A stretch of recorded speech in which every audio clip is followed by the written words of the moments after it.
So good. Glad everybody's here. The first item on the agenda is the approval of agenda. Is there a motion? So Move moved. approval. Second. Second. And seconded. Now, I don't know if you've all met Peter Grafston, who's here now and going to be the recording secretary, I think is the word, right, for the meeting. He's actually my personal aide or district aide, principal aide. We're getting used to all the new terms, but he's helping you. So I'm going to introduce Peter just briefly here.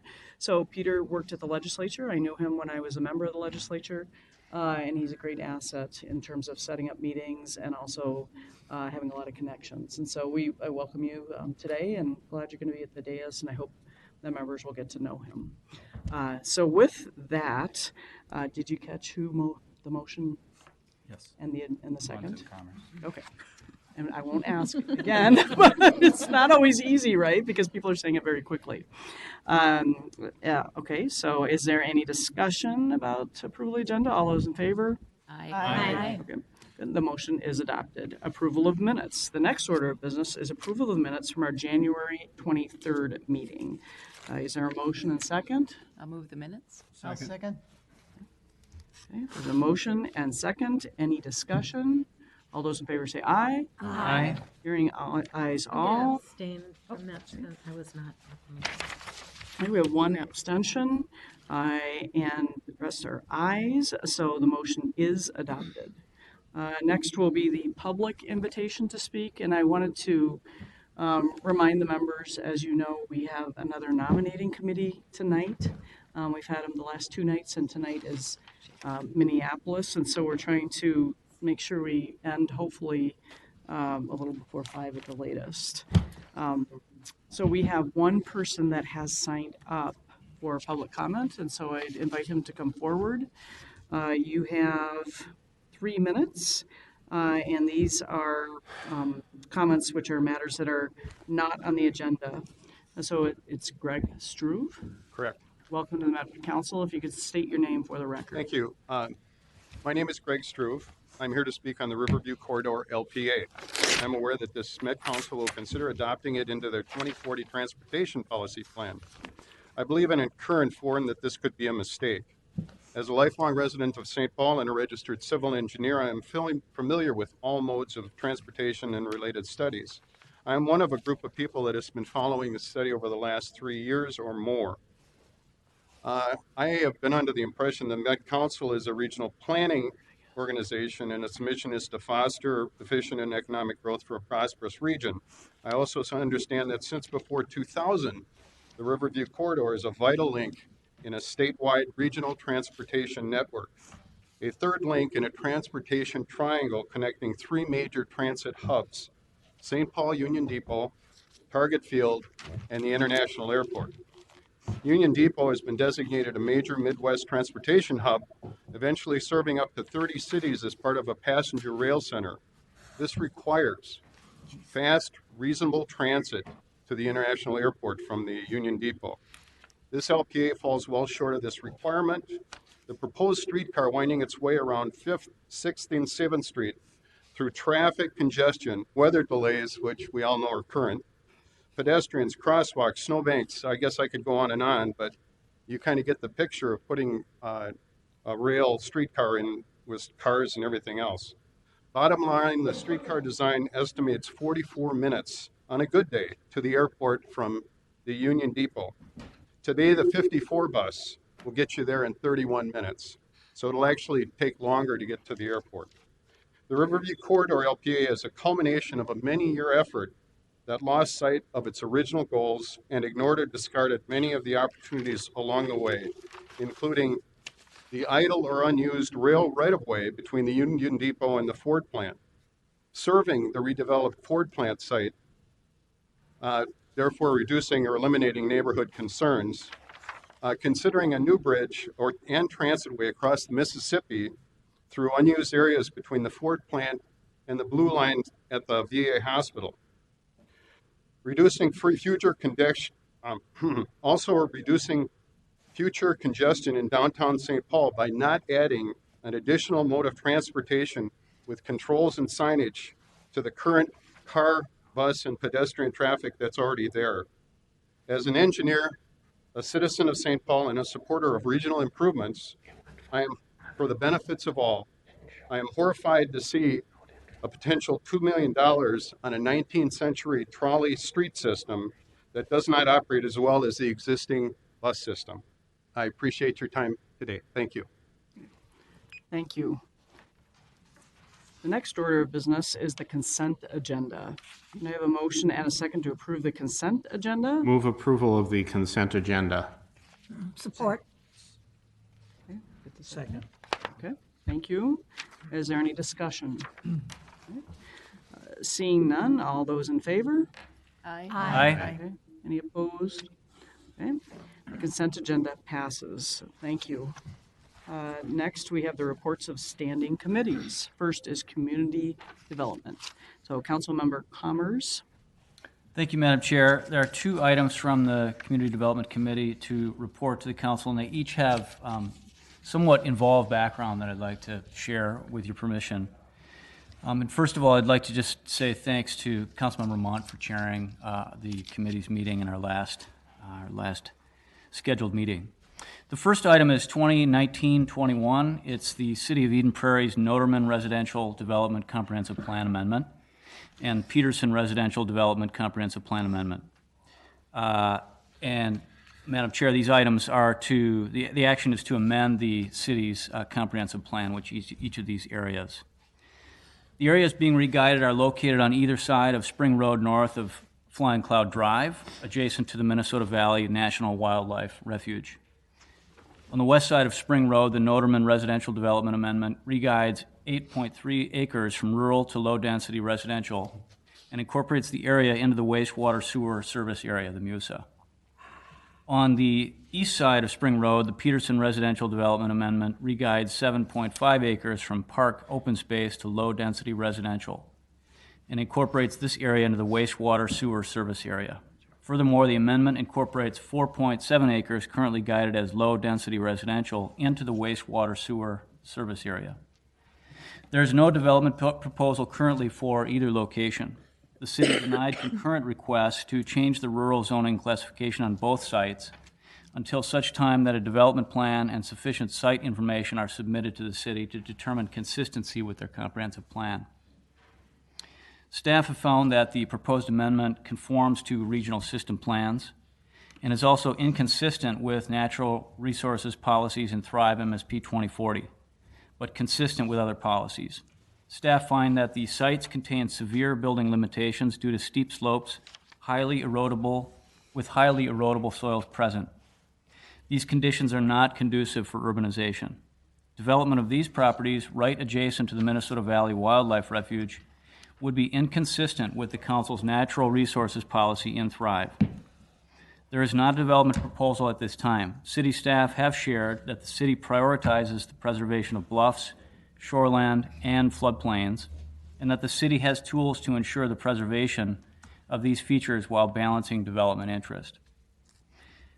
Also, the proposed amendment is not compatible with the U.S. Fish and Wildlife Service's Minnesota Valley National Wildlife Refuge Comprehensive Conservation Plan, but it is compatible with the plans of other adjacent and affected jurisdictions. Therefore, Madam Chair, on behalf of the committee, I move that the Council adopt the attached review record and allow the City of Eden Prairie to place the Notreman Residential Development and Petersen Residential Development Comprehensive Plan amendments into effect. Also find that the amendments do not change the city's forecasts. Find that the amendment is inconsistent with the natural resource policies in Thrive MSP 2040 and that urbanization of the area is inadvisable. Urbanization of both amendment locations at even low residential densities can result in permanent loss of the site's existing diverse ecological integrity with the process of grading for buildable home sites, provision of necessary support infrastructure, and inevitable introduction of invasive vegetative species into this area. The Council also strongly encourages the City to A, reconsider the development of these properties due to limited development capacity and the potential for environmental degradation on and adjacent to the sites. B, complete further analysis to determine the level of development that's suitable for each site, including environmental review, steep slopes, bluffs, tree removal, and replacement cultural, archaeological studies, and shoreland and floodplain information. C, collaborate with the U.S. Fish and Wildlife Service and other entities responsible for overall environmental and aesthetic conditions of the refuge and its surroundings. And finally, that the council advise the city to implement the advisory comments in the review record for natural resources. So, Madam Chair, thank you for indulging that level of depth, but given the complexity of this case and the finding of inconsistency, I wanted to make sure that the council had that background. Good. Thank you, Councilmember Commerce. So there's a motion. Is there a second? Second. Okay. Is there any discussion? Councilmember Munt. Madam Chair, I've spoken with the city of Eden Prairie, and at the point in time that they get a development proposal, they will take our review into consideration, and they assure me that they will do their due diligence to protect our natural resources. Thank you. Any further discussion? All those in favor say aye. Aye. Any opposed? The motion is carried. Councilmember Commerce, item 1933. Thank you, Madam Chair.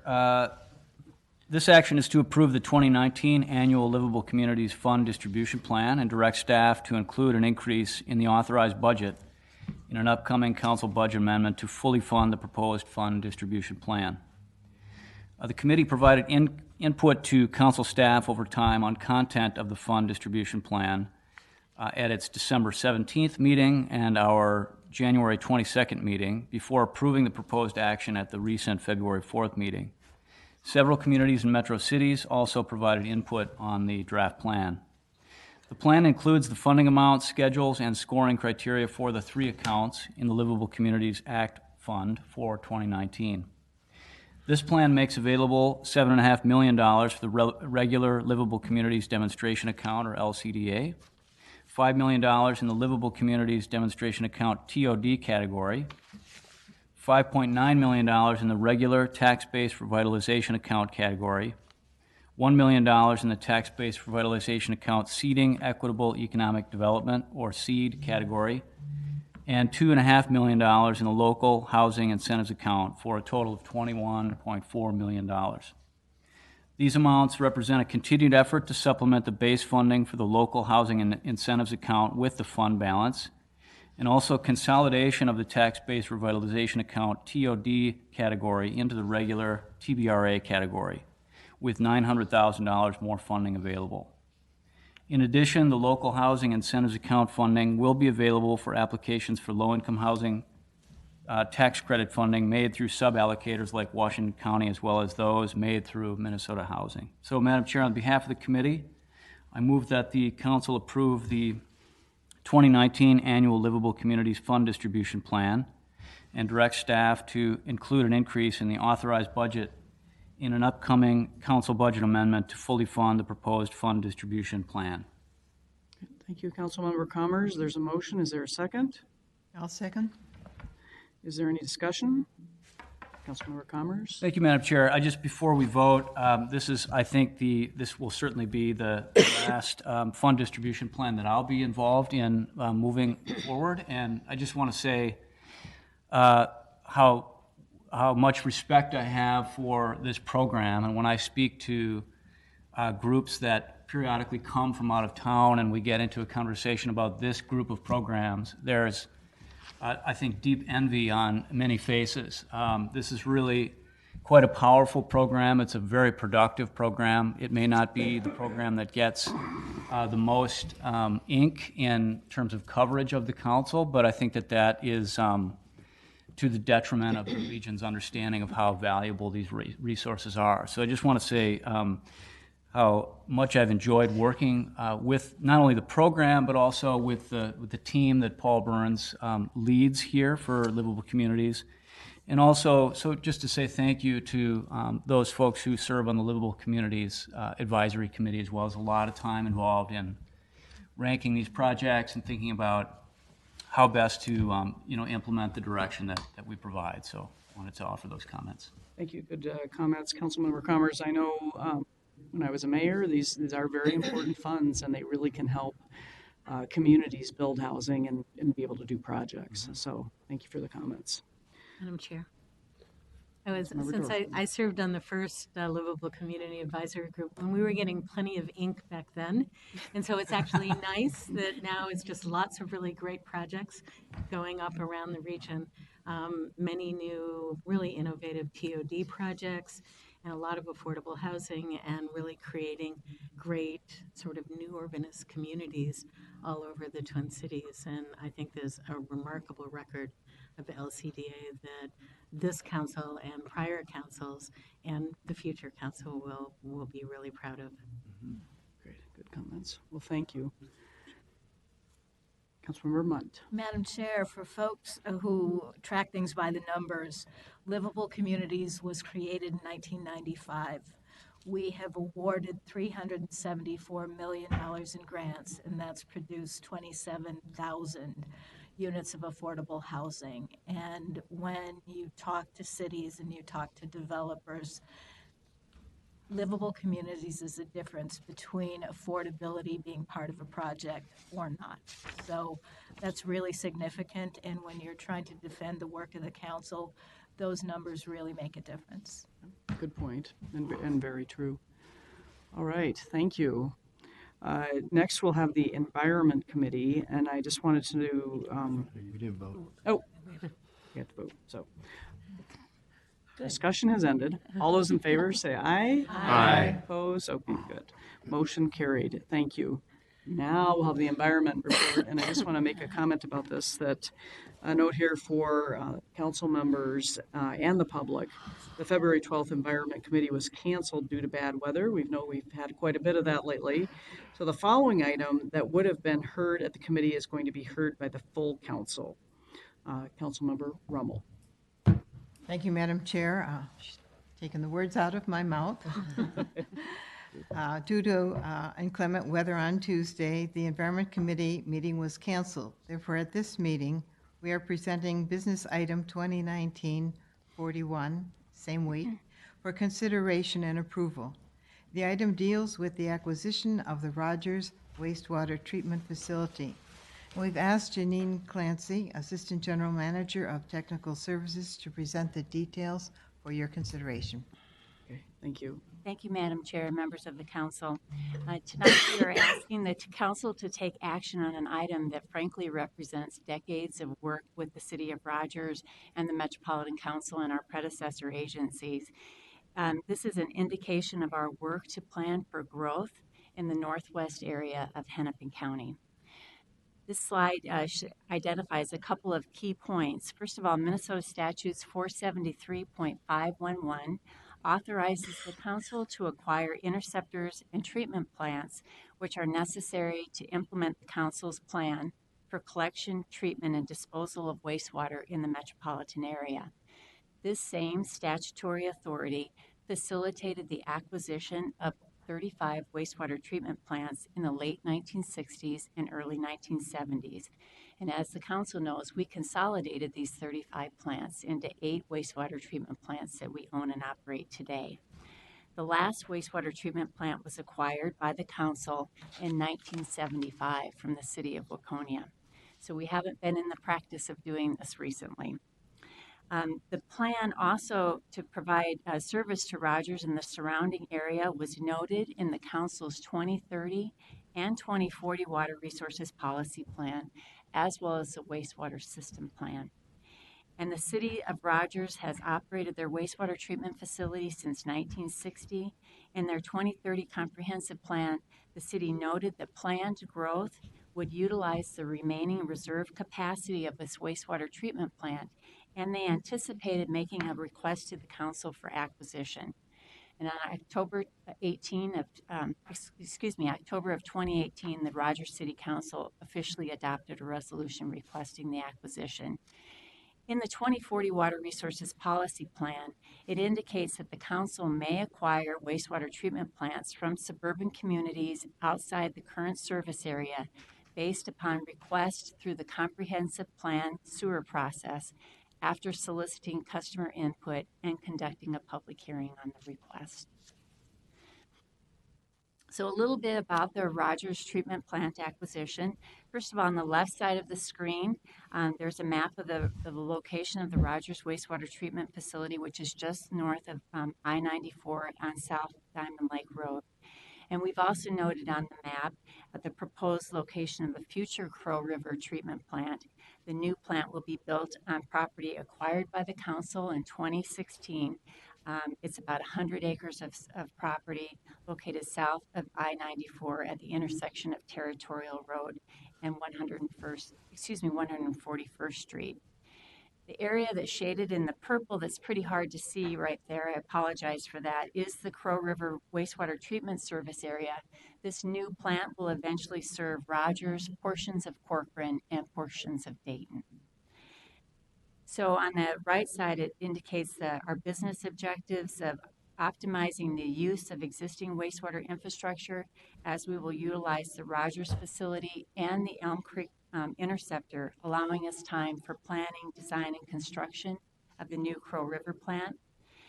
We also plan to serve regional growth and to protect public health and the environment through the wastewater system. This is our cost analysis of the acquisition cost. The acquisition cost is identified, the method of calculating that cost is identified in Minnesota statutes. So after a review of Rogers' capital investments, as well as the depreciation that's identified by the Minnesota statutes over a 25-year period, we've identified the acquisition cost of $800,000. We have done an inspection of the plant. The plant has been well maintained, but we need to do some work in order for MCS to acquire that plant as one of our facilities, and we anticipate about $1.5 to $2.5 million worth of expenses that will need to be made. And we have an annual operating and maintenance cost of about $750,000 a year. We'll also get revenue from the city of Rogers, both in the form of SAC as well as the municipal wastewater charge.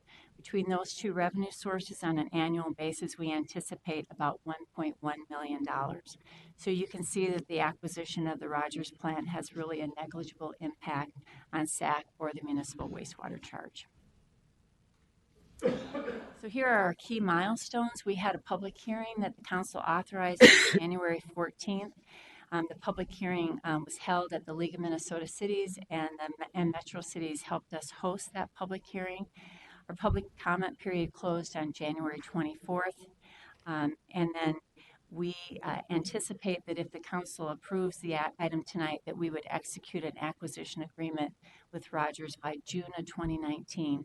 We would like to assume operations of the plant by December, and then shortly thereafter begin planning for the Crow River plant, begin operations of the new Crow River plant in 2030, and then decommission the Rogers facility by 2031. We received 2 public comments, one from the city administrator from the city of Rogers, who entered into the record the city's formal resolution requesting that MCS begin the acquisition process. And the second comment was from the city of Corcoran. The city of Corcoran city administrator expressed support for the acquisition of the Rogers wastewater treatment facility and future investments in the Crow River wastewater treatment plant. So this shows our Thrive Lens outcome and principles. The acquisition supports the Thrive outcome of stewardship by protecting water resources and by optimizing the use of existing infrastructure to serve the community. The acquisition also advances the Thrive outcome of prosperity by ensuring wastewater system capacity in order to foster the growth of the region. Collaboration is also promoted through MCS's work with the City of Rogers. I just wanted to also note that John Seifert, who is the Public Works Director for the City of Rogers, is also here this evening. So if you had any questions before we take action, he's available as well. Thank you. Good presentation. Are there any questions? Councilmember Rimmel, do you have any further comments, or I was waiting to see if there's questions? Alex had questions, or Okay. Have any questions about the presentation? You must have done a great job because there's no questions. So it was really very, very informative. That's pretty much how the public hearing went too. There were no questions and no concerns, and it does meet all of our our Thrive goals. So, Madam Chair and members, I move that the Metropolitan Council authorize the acquisition of the Rogers Wastewater Treatment Facility per Resolution 2019-2, attached to the business item. I question that because this item is 2019-41, but the resolution is 2019-2. So, I believe that is correct. It's Okay, they the are second different. resolution we've had of this year, which is a I see. different numbering system than though similar to. In the business items. I'll second the motion, Madam Chair. Okay, so there's a motion, it's been seconded by Councilmember Reynoso, and we will, is there any further discussion? All those in favor say aye. Aye. Ayes, the motion passes. So, thank you for your presentation. Thank you, Councilmember Rummel. I think that next we have management. There are no reports, which brings us to transportation. Well, Councilmember Barber, if you would like to go through the reports. Madam Chair, council members, we have 4 items from the Transportation Committee. The first one is business item 2019-05, is to authorize the council to execute the Orange Line Small Starts Grant Agreement, accepting the $74.1 million federal grant. The Orange Line entered Small Starts project development in November of 2014. In August 2018, FTA invited Metropolitan Council to submit a formal application for the Small Starts request, and in November 2018, FTA announced full funding the share of the $74.1 million. All local funds needed to match the Small Starts grants were secured in 2017. The proposed action will bring new funds from the federal Small Starts program as a single-year grant for the implementation of the Metro Orange Line BRT. These funds will be authorized in the capital program through the upcoming 2019 Carry Forward Amendment. Therefore, Madam Chair, I move that the Metropolitan Council approve the Metro Orange Line BRT Small Starts Grant Agreement in the amount of $74,078,782. Thank you, Councilmember Barber. There's a motion, is there a second? Second. Okay. Any discussion? Okay. Seeing none, all those in favor? Aye. Any opposed? Okay, motion carried. Thank you. Your next item? Madam Chair, council members, business item number 2019-16 is regarding the review of the Metropolitan Airports Commission, MAC 2019 through 2025 Capital Improvement Program, and vote on the Lake Elmo Runway Replacement Project. The MAC annually prepares a CIP for projects at MSP International Airport and their 6 general aviation reliever airports. Per state statutes, the council must determine adequacy of public participation in the CIP process, approve CIP projects meeting certain dollar thresholds, and review and comment on all projects for consistency with the Transportation Policy Plan, including planning and environmental concerns. The plan has been reviewed by council staff and the Transportation Committee to determine conformance with the Regional Aviation System Plan and council policy. And we have Nick Thompson from MTS here to provide a brief presentation, and we also have Bridget Reef from MAC here if there are additional questions. Mr. Thompson. Madam Chair, members, thank you. So I thought I'd go just a little bit through the different roles here between the council and the Metropolitan Airports Commission. Defined by statute, the Metropolitan Airport Commission promotes an aviation and competitive air service in our region. It owns and operates 7 public airports in the metro area, which are reflected in the CIP and our planning process. It prepares airport long-term transportation comprehensive plans that we see here at the council and approve. And then the action tonight is it annually prepares the capital improvement program to implement planned projects. At the council, our aviation planning roles are defined again by statute 473.621, where we are tasked with preparing the regional aviation system plan, or the Metro Airport System Plan, which is reflected in our TPP, which you adopted in October of 2018. It also enables the council to review both community and MAC projects for consistency with land use, airspace use, and planning policies, and then to review the MAC CIP on an annual basis, which is the action before you.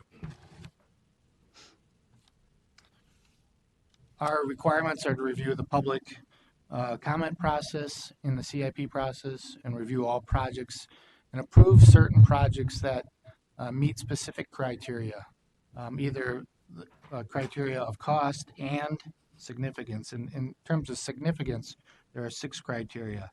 It would be either a project that is a location of a new airport, a new runway at an existing airport, a runway extension at an existing airport, runway strengthening other than routine maintenance, new or expanded passenger handling and parking facilities for 25% or more capacity, or land acquisition associated with the other criteria.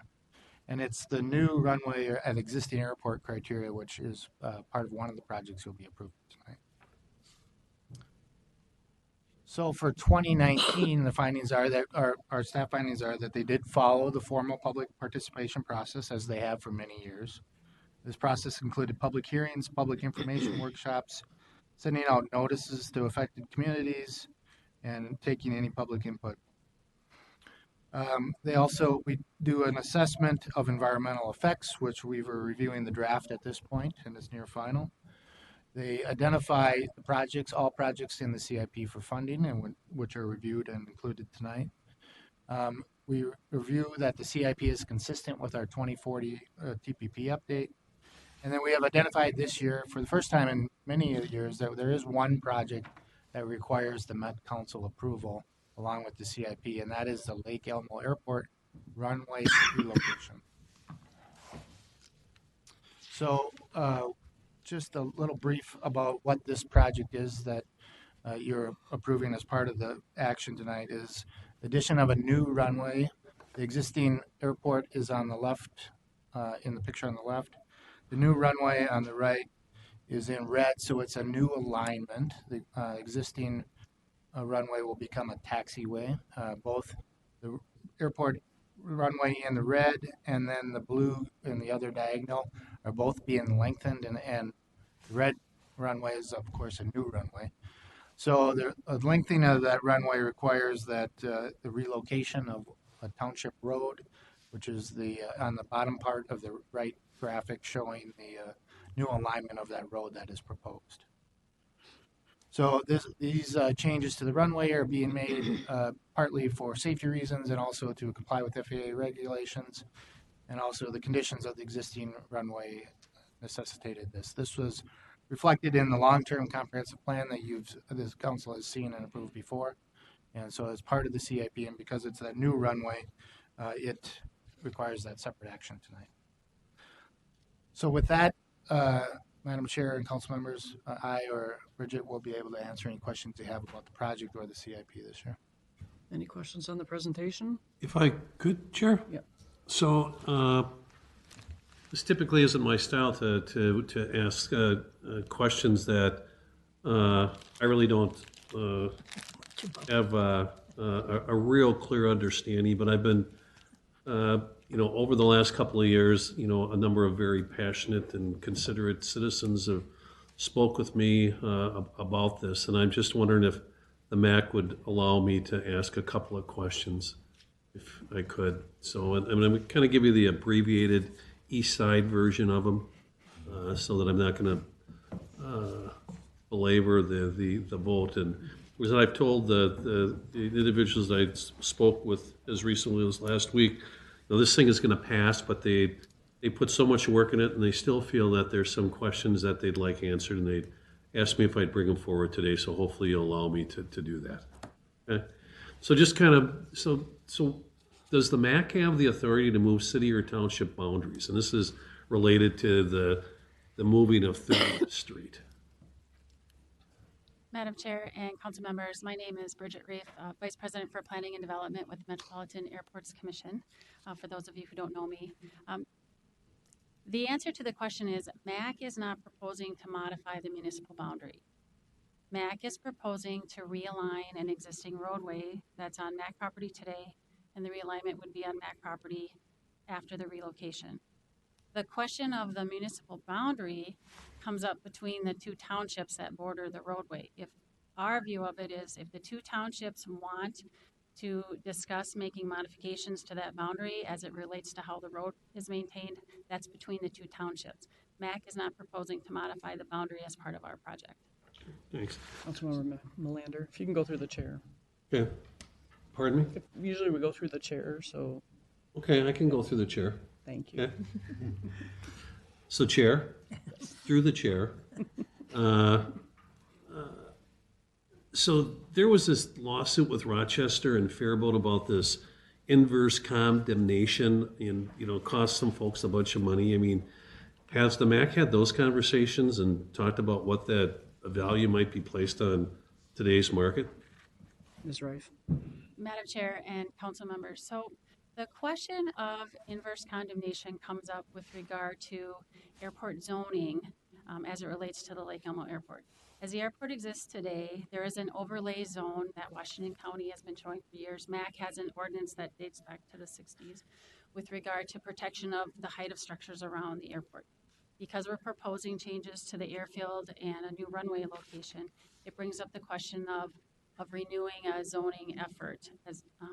So the Minnesota State Office of Aeronautics has state model zoning and a process to go through with regard to initiating zones around the airport. The key to remember with zoning is that it is the communities coming together making decisions about what that zoning ordinance is going to look like. It isn't MAC coming in and saying, here's the new zoning ordinance.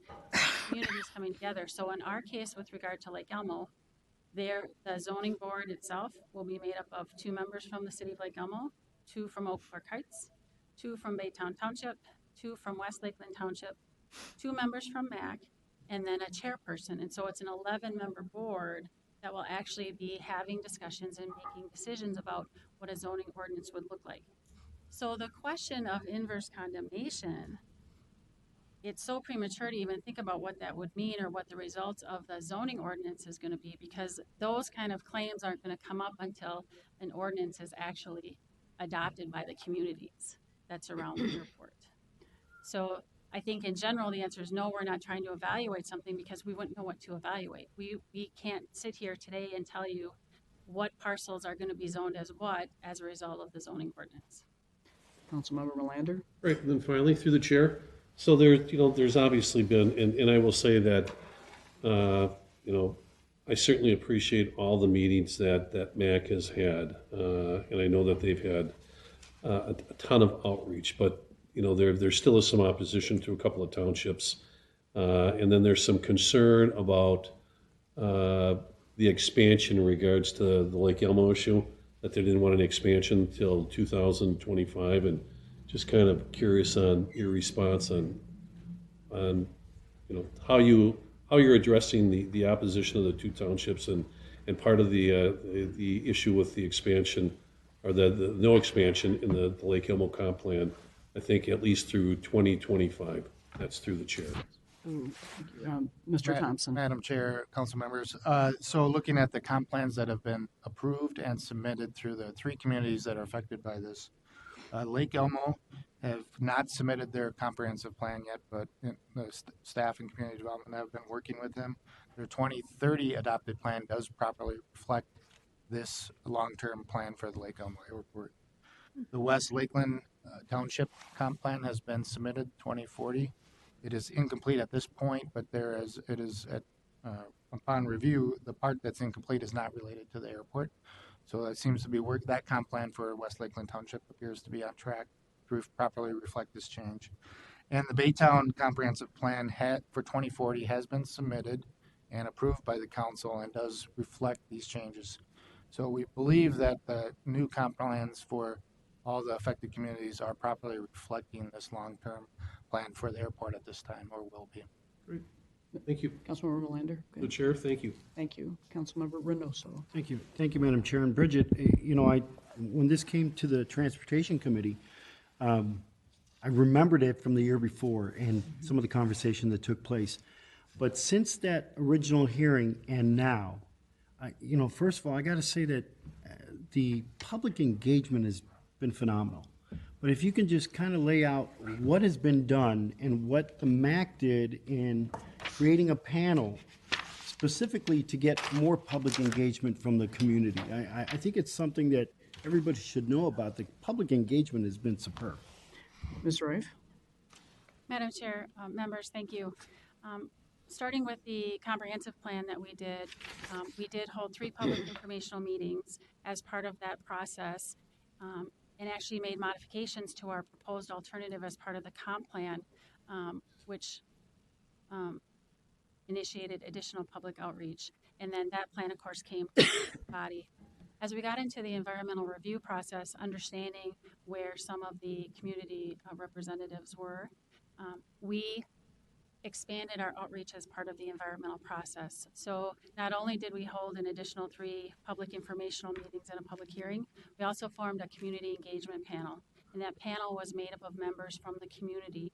And the purpose of that was to meet with a smaller group so that information about the project and major milestones could be conveyed, that those members could be representatives of the larger community, bring that information back, and then also provide us with specific input on the alternatives that were being looked at in the plan itself. And so I believe in total there were 6 of these community engagement panel meetings as part of the environmental review process. Councilmember Reynoso, follow up? Follow up. Not as much follow up there, but I just got to say that this, Madam Chair, you know, we have the honor of the chair of the Metropolitan Airports Commission. I think it'd be appropriate for him to maybe introduce himself to the rest of the council. We're honored with his presence. Introduce yourself. We appreciate you coming today. Well, thank you for having me. It's an honor and pleasure to be here. And I know that there's been some changes and will continue to be some changes, but I'm Dan Bovin. I'm currently the chair of the Metropolitan Airports Commission. I'm up for reappointment, so we'll see what happens here, just like other members. But it's been an honor to work with the Met Council. I've call out Mr. Owen, especially. I've worked with him and just been an important part of our team with all our projects at the airport. It's been a great relationship. And hopefully we'll continue on well into the future. We both have the same missions. It's important for the regional communities here in the economy, and I think we work very well together. And I'm just blessed that we both have great staffs that get along and get these projects done. But thank you for having me, and thank you for pointing me out. Thank you. Anything else? Sure. Councilmember Latofsky? Thank you, Chair. I have a question that's not related to the Lake Elmo project, so maybe when we're done talking about Lake Elmo. Yeah, we probably should finish this project. Anything else on Lake Elmo? If I could, Chair, I just have one more question, and I lost my Post-it note, so that means I've kind of, you know, I have a tendency to forget, but I didn't find it. So through the chair, so there's been some chatter or chat, I shouldn't say, I'm not saying that lightly, but some conversations about some numbers of planes, you know, that are leaving or because of some technology. I mean, so there's been some concern about the count of planes so maybe you could address that through the chair if you might. Ms. Rife? And might I too, you know, I really appreciate all the work you've done with those communities. I mean, as Eddie said, I mean, the MAC has gone out of their way to have conversations and put together a plan, but there's still some questions out there from citizens. So, but thank you very much for that. Ms. Rife? Madam Chair and members, so the Lake Elmo Airport does not have an air traffic control tower. And so any aircraft count that we do is going to be based on an escalated number based on visual counts that we have out there. And so we spent time at the airport doing counts for a certain couple of weeks, and then you extrapolate that into a year's count, if you will. And so there's some variability there. We also look at traffic as it relates to our other airports and do comparisons to what we see at Lake Elmo. The important thing to remember with regard to this project is that it is not at all related to the number of aircraft that use the airport. It's based on bringing that airport into a level of standard that it is significantly lacking at this point in time with regard to runway length. I mean, it doesn't even fall into the lower end of what is the recommended runway length for these types of airports. And so we are trying to accommodate a need of the existing fleet that's at the airport. We're not proposing a runway length such that a bunch of larger aircraft or larger jets are going to start landing there. It's to provide a reliable runway length for the folks that already use the airport today. Councilmember Melander, are you finished? I'm good. Thank you very much, Chair. Thank you. Councilmember Wolf? Thank you, Madam Chair. I just wanted to follow up to Councilmember Melander's first question that he posed of the MAC. I have an airport in my district as well, and even when MAC wants to change the municipal boundary, they don't have the power to do that. In fact, at one point in Lakeville and Eureka Township, they found out that the municipal boundary went right through the building on the airport.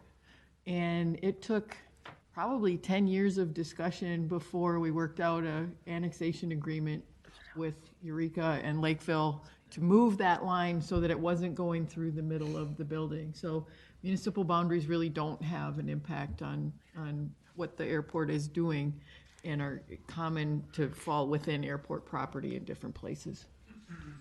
Thank you. Anything else? Councilmember Munt. Madam Chair, to the business item, Bridget, my understanding is that the slight relocation and the extension of the runway would make the runway 3,500 feet compared to 5,000 feet at comparable reliever airports. And that the extension of that runway would make it safer for both the nearby residents and the pilots. Is that correct? Ms. Rife? Madam Chair, Councilmember Munt, that is correct.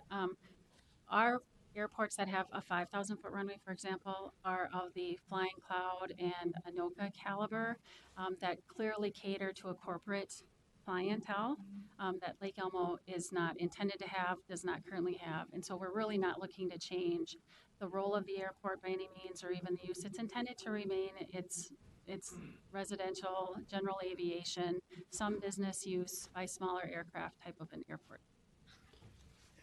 Thank you. Councilmember Latowski. Thank you, Madam Chair. Okay, y'all ready for a different topic? It's still related to the Airports Commission. Thanks for coming. It's always good to see you guys here. I was wondering, over the last couple of years, we've talked about promoting different ways of getting to the airport by transit, both promoting it for people who are going to be flying out, but also partnerships with employers out there to help employees get out to MetroPass. So I was wondering if you have any updates on that kind of conversation within MAC, and also there was the study done a couple years ago about bike access, and if that's a live conversation within MAC. Ms. Reeve? Thank you, Madam Chair. So first with the transit use. So we have a number of different ways to work with Metro Transit. We've talked about in the past about our ability to work with our other agency partners to ensure that planning studies and things, the Riverview Corridor is a good example, that the alternatives that are being looked at work with the airport and will provide enhanced service to the airport, those kind of things. Specific to the employees at the airport. So MAC itself, we only have about 600 employees, but at the terminals themselves at the International Airport, we have upwards of 20,000 employees. And so there is a market there, if you will. In the past years, and Member Latowski, you know about this one. So we've worked with our employees to determine if the opportunity for transit exists and where expanded hours or expanded service might be needed. So changes were made to the Bus 54 route a couple of years ago now in order to better accommodate the employees that need to arrive at the airport really early in the morning. We continue to work with Metro Transit on other opportunities that would better serve. So that's an ongoing discussion with our employees. We've also been working with Metro Transit specific, engaging Metro Transit to work with our employees to discuss and promote varied payment programs, employer paid passes with Metro Pass, and then any other potential affordable benefit opportunities that our employers can offer to their employees that need to come to the airport via LRT primarily. And then the last one is in recent job fairs that we're holding, not only with our tenants, but with TSA and with CBP, but also bringing Metro Transit in to speak directly to folks coming to the job fairs to promote the opportunities that transit provides with regard to access to the airport. So those are the things that are going on right now, I think there's opportunity for us to continue to explore opportunities and talk further about what Met Council is interested in seeing, what we are seeing as we embark on our update of the long-term comprehensive plan for the international airport. One of our desires is to get more information about how our travelers are getting to the airport. The council's decision to do the travel behavior inventory on an annual basis is a really good one for us because there's a lot of information that we can gather from that survey as well. And some of the other things that the council's been doing will help us better understand what our passengers are doing and how they're commuting to the airport. Councilmember Latowski, we're going to have to move on because we actually have nominating committee starting pretty quickly here. So do you have any follow-up questions? I'll catch her afterwards to talk about the bike thing. Thank you. Because some people have been asking about that. Thank you. And then I'm going to call on Councilmember Reynoso, and then I'm going to give Councilmember Melander the gavel, and then we are going to leave for the nominating committee because we have at 6 o'clock. Sure you want to do that? Well, I think that's what's going to happen here. So I want to get through this vote. Yeah. I want to get through I'll the be real vote. quick. I'd like to move the item forward, Okay. 2019-2026, for approval. Second. Okay, so it's been moved and seconded, the item about the Metropolitan Airports Commission Capital Improvement Program. Is there any further discussion? All those in favor say aye. Aye. Okay, hearing ayes, all, the motion passes. With that, Councilmember Verlander, I'm going to call on Councilmember Barber. She's going to start her report, and I'm going to give the agenda and let you all carry on. So, thank you. Come up here. All right. Mr. Chair, council members, business item 2019-17 is regarding 57 regional solicitation projects approved for funding by TAB in January. The regional solicitation is a key responsibility of the TAB. Through this process, federal funds can be directed to a variety of locally initiated projects that address transportation problems and help implement regional transportation and development policies.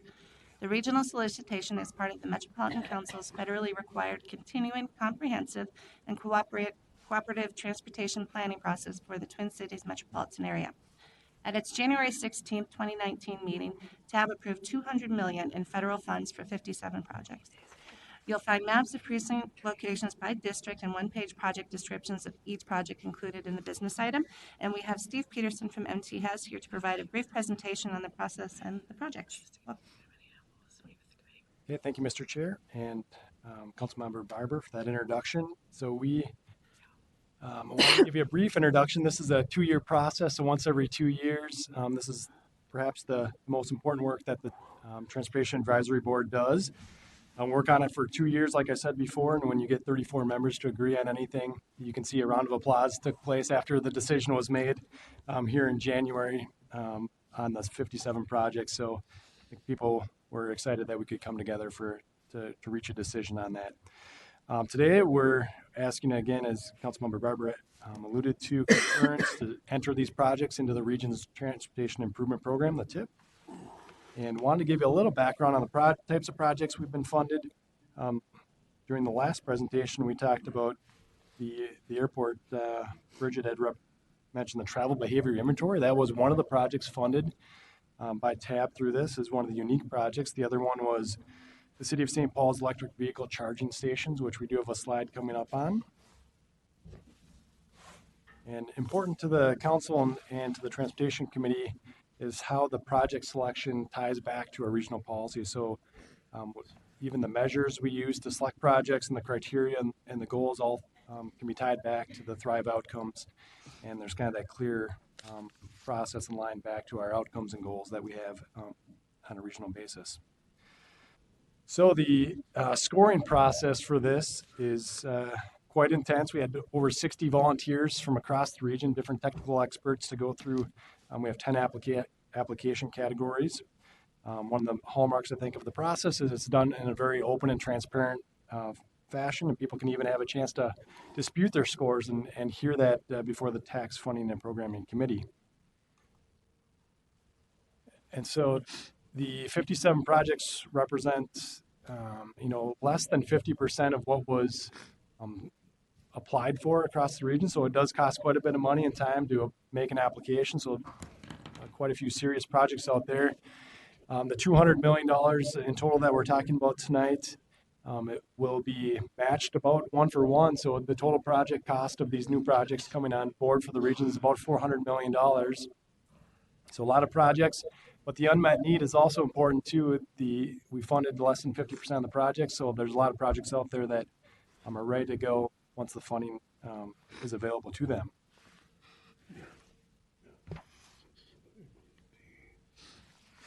One of the discussion items that we had for the regional association was the geographic balance of projects. And there will be investment with these 57 projects in all 7 counties, including 37 different cities and townships across the region will have a project or a part of a project within its boundaries. The maps, I think, are nice by the council district, so you know both the projects through the regional association, these 57 projects, but also included on the maps are the 25 highway safety improvement program projects. So these are smaller, very targeted safety improvements. And so again, there's $25 million, 25 projects of the highway safety improvement program, another federal funding source. They're shown on the maps that are provided today in the packet. Now, very briefly, not to go through every one of the 57 projects, but just to highlight a couple of them for you to give you a flavor for what they were. One of them was a $7 million award. This is a reconstruction. A lot of people have been on Hennepin Avenue between downtown and Lake Street. $17 million full reconstruction of that corridor. That will align with another grant, a Metro Transit grant for Route 6, as that corridor transitions to an arterial BRT corridor. So a lot will be happening on Hennepin Avenue in 2023. Another highlighted project, Highway 13 in Scott County, $5.75 million award. So going into the Ports of Savage area, people who have been down there, a lot of truck traffic, especially at certain times of the year. So this will build a new grade separation for those trucks to get into the industrial areas and the Ports of Savage. So I know Scott County and the city are very excited about this improvement to their community. On the transit side, one of the projects funded was a Minnesota Valley Transit Authority MVTA project, $2.7 million. This is a new local service in the city of Burnsville that will connect to the eventual Orange Line when it opens up. So this will terminate at the same place as phase 1 of Orange Line. And then lastly, in the bicycle pedestrian category, we picked out a smaller project, which is a Safe Routes to School project in the city of Apple Valley to put in safer crossings to get to one of the elementary schools down in the city of Apple Valley. And then coming back lastly to the City of St. Paul's unique project, this is a $4 million award and generated quite a bit of discussion at the tab level over several months. And they ended up awarding $4 million. This will be matched with a $4 million investment from Xcel Energy, which is very, I would say, unheard of for these types of projects to get that kind of match from outside of the project sponsors. Will be 70 mobility hubs throughout Minneapolis and St. Paul, including 150 hour car vehicles for car sharing at those mobility hubs. So again, the action is we turn it back to you, Mr. Chair, and Councilmember Barber is to request council concurrence on the regional association project list and add it to the draft transportation improvement program, the TIP. Thank you, Mr. Chair. Member Barber? Right. Therefore, Mr. Chair, I move that the Metropolitan Council concur with the Transportation Advisory Board action to include $200 million in federal funding to 57 projects evaluated through the regional solicitation in the draft transportation improvement program. Great. You've heard the recommendation. Is there a second? Second. Is there any questions or comments? Member Munt? Sorry. Mr. Chair, I'd just like to say that the arrival at this package is a demonstration of how well TAB works. I watched the meeting where there was negotiation between a highway heavy proposal and the base plus proposal that we have in front of us today. It is much more aligned with the council's commitment to multimodal transportation, and I really appreciate the compromise that happened at TAB. Great. Member Commerce? Thank you, Mr. Chair. Just wanted to make a brief comment about something I've raised in the past, which is, I think, kind of an awkward sort of expression of governance in this case, where we're essentially asked to find concurrence with a package of projects that, as Councilmember Munt has just noted, came out of a very thorough and very intentional process. It also came out in the middle of January and was well covered by the media, et cetera. So for us to find concurrence at this time, I think is pro forma at best. I certainly support the item, but I think it's an outstanding kind of governance issue that should be addressed in the future. Thank you for your comments. Others? Seeing or hearing none, all those in favor of moving this recommendation forward, say aye. Aye. Opposed? The ayes have it. Member Barber. Thank you, Mr. Chair and council members. Business item number 2019-36 is a same-week item regarding the execution of a contract for facility furniture for Metro Transit's Haywood Office and Police Building. In June 2017, the council approved the construction contract for the construction of an addition to the FTH office building, which will be opening in May of 2019. The construction contract does not include facility furniture. However, authorized funds are available in the project. Therefore, Mr. Chair, I move that the Metropolitan Council authorize the regional administrator to execute a contract for the procurement of facility furniture for the Metro Transit Haywood office and police facility for an amount not to exceed $1,176,000. For the recommendation, is there a second? Second. Is there any questions or comments? Member Munt. Mr. Chair, this is a large price for furniture, but I think it's completely justifiable because we are committed to community policing, and the new police facility will have community meeting rooms, and I think that's really important to our philosophy of law enforcement. So hence the higher number for the furniture. Other questions or comments? Hearing and seeing none, all those in favor of moving that recommendation forward, say aye. Aye. Opposed? The ayes have it. Good. Other business? Chair? Chair has lots to say, but she's not here. So, any council members? Member Rummel. Yes, Councilmember Latowski and I were both in attendance at the 10th anniversary of the Clean Water, Land, and Legacy Amendment passage, and it was quite an event. And for those of us who've been working in public policy for a number of years, it's wonderful to have an opportunity to look back and see what did get done.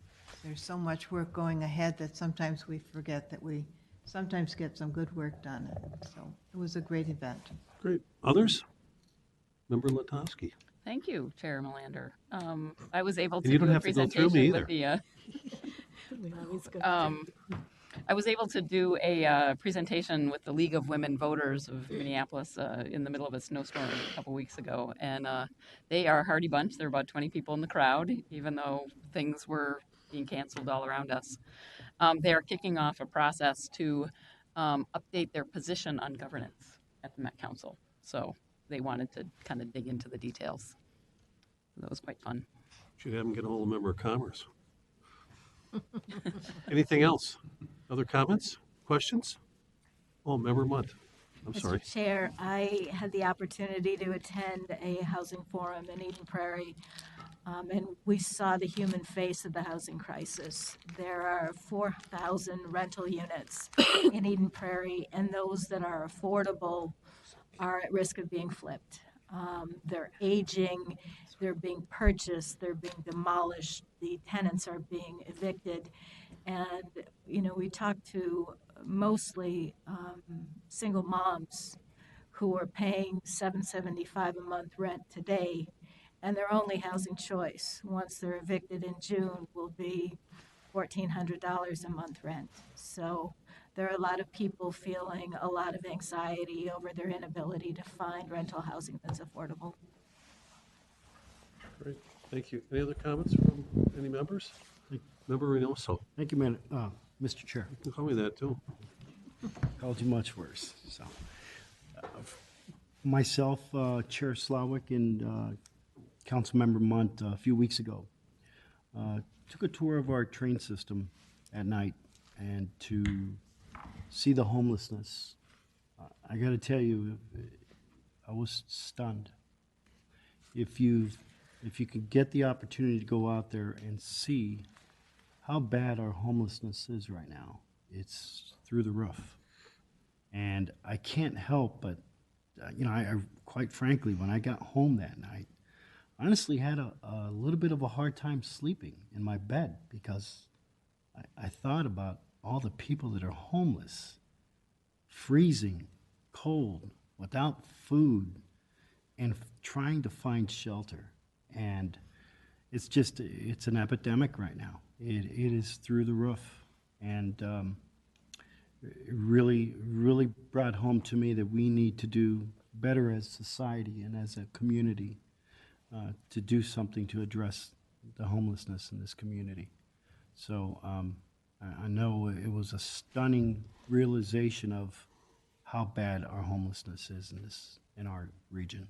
So I don't know if Councilmember Munt has any more to add to that, but it's something I'm not staying on as a council member, but for those of you that are, I suggest you really have to take a trip at night and see the homelessness on our trains and in our transit system to get the feel of it, to understand the impact of it.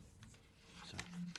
Chair Melander, what we did is we got a real appreciation for the work that Councilmember Dorfman does at St. Stephen's. Yeah. We went with street outreach workers to survey the homeless on our trains. So we had conversations with people who were homeless.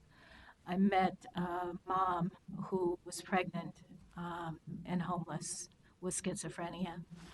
I met a man who had his shoes stolen, and he had suffered frostbite so many times that he was about to lose his feet. This is a real human tragedy. And to me, it's sad that we only care about people when the temperatures dip to the polar vortex. You know, we not only need funding for, you know, right now we've got churches and synagogues and mosques that have space for the homeless, but they don't have the funding for the staff to keep those places safe. They don't have funding for the breakfast to feed people in the morning. At the end of the day, our trains are becoming de facto shelters because there aren't enough shelter beds. But more importantly, we have a long-term housing crisis that we need to deal with in figuring out how everyone can have a right to a warm, safe place. Just, Mr. Chair, if I can add, first of all, she's much better with words, obviously. she has a way of putting things together. Seriously, thank you for saying that. But I also want to, tip my hat to our law enforcement, our PD. They did a phenomenal job, and every night go out there and really protect and serve the ridership that's on these trains. They do an incredible job. They get to know many of these people. Some of the people really need some help. But hats off to our Metro Transit PD that go out there and help these people and try to encourage them to work with some of these organizations. But the service that they provide to our ridership and to these homeless people is just second to none. So hats off to our Metro Transit PD. Great, thank you. And I'll go ahead, Member Dorfman. I just want to second that. You can look around the country, and there are transit systems that kick people off, who have nowhere else to go. And for both our operators and Metro Transit Police, the new HAT team, there's a very different philosophy. I used to always be kind of amused when I would go meet with the kids at YouthLink who were unaccompanied youth who were homeless. They would know the bus drivers and which buses and which drivers would let them stay out all night if they had nowhere else to go. And they developed relationships. And part of getting people housed is developing those relationships so you can connect people to the services that they need. And our drivers do that, and our Metro Transit Police do that. And, it's already making a difference. And this isn't a new problem. It's not worse now. In fact, it's been worse in the past.